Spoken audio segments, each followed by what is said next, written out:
என்ன பிரபா திரும்ப ஆரம்பிச்சிட்டியா? ஏதோ பிஸ்னஸ் பண்ண போகிறேன்னு சொல்லிட்டு இருக்கியா? கேள்விப்பட்டேன். ஏதோ ஆன்லைனில் பண்ண போகிறேங்கிற உன்னை வீடியோவே யாரும் பார்க்க மாட்டேங்கிறாங்க, பின்ன எப்படி பொருளை வாங்குவாங்க? அது ஒரு அறிவாளியை நகையை வச்சு பிஸ்னஸ் பண்ணுறேன்னு ஆரம்பிக்குமா? வேறு வேலை இல்லை உனக்கு? உன் உடம்பு இருக்கிற பிரச்சனைக்கு உனக்கு இதெல்லாம் தேவையா? பேசாமல் சாப்பிட்டோமா வீட்டில் ரெஸ்ட் எடுத்தோமான்னு இல்லாமல் ஏன் இதெல்லாம் பண்ணிகிட்ருக்க? இப்போ வீடியோ கிளியராகவே இல்லைக்கா, கிளாரிட்டியாக இல்லைக்கா. இப்போலாம் எப்படிலாம் எடிட் பண்ணி போட்டுட்ருக்காங்க. நீங்கள் வேறு மாதிரி ட்ரை பண்ணுங்கக்கா. இப்படி போட்டால் யாருக்கா பாப்பா?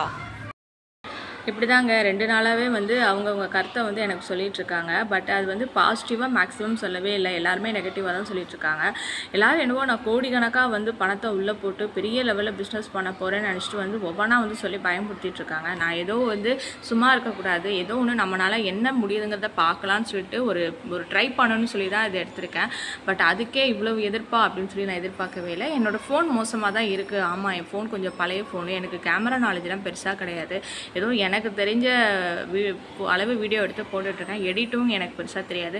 ஒருவேளை இந்த வீடியோ பார்க்குறவங்க யாருக்காவது அக்காவுக்கு ஹெல்ப் பண்ணலாம் அப்படின்னு ஒரு ஐடியா இருந்து எனக்கு எடிட் பண்ணி கொடுத்தீங்கன்னா ரொம்ப சந்தோஷமாக இருக்கும். இல்லை எனக்கு ஏதாவது எடிட்டிங் ஐடியா கொடுத்தீங்கனாலும் அதையும் நான் பண்ணுறேன். மித்தபடி எனக்கு தெரிஞ்சதை நான் பண்ணிகிட்ருக்கேன், அவ்வளோதாங்க. என்ன மாதிரி ஸ்டார்ட் அப்பில் இருக்கிறவங்களுக்கு கொஞ்சம் வீடியோ பார்க்குறப்ப ஒரு லைக் பண்ணி கொஞ்சம் என்கரேஜ் பண்ணுற மாதிரி ஏதாவது ஒன்று பண்ணிங்க, எங்களை ஃபாலோ பண்ணிங்க அப்படின்னா எங்களுக்கு அது ரொம்ப யூஸ்ஃபுல்லாக இருக்கும். இது ஒன்று தான் நான் உங்களுக்கு சொல்லிக்கிறேன். தேங்க்யூ.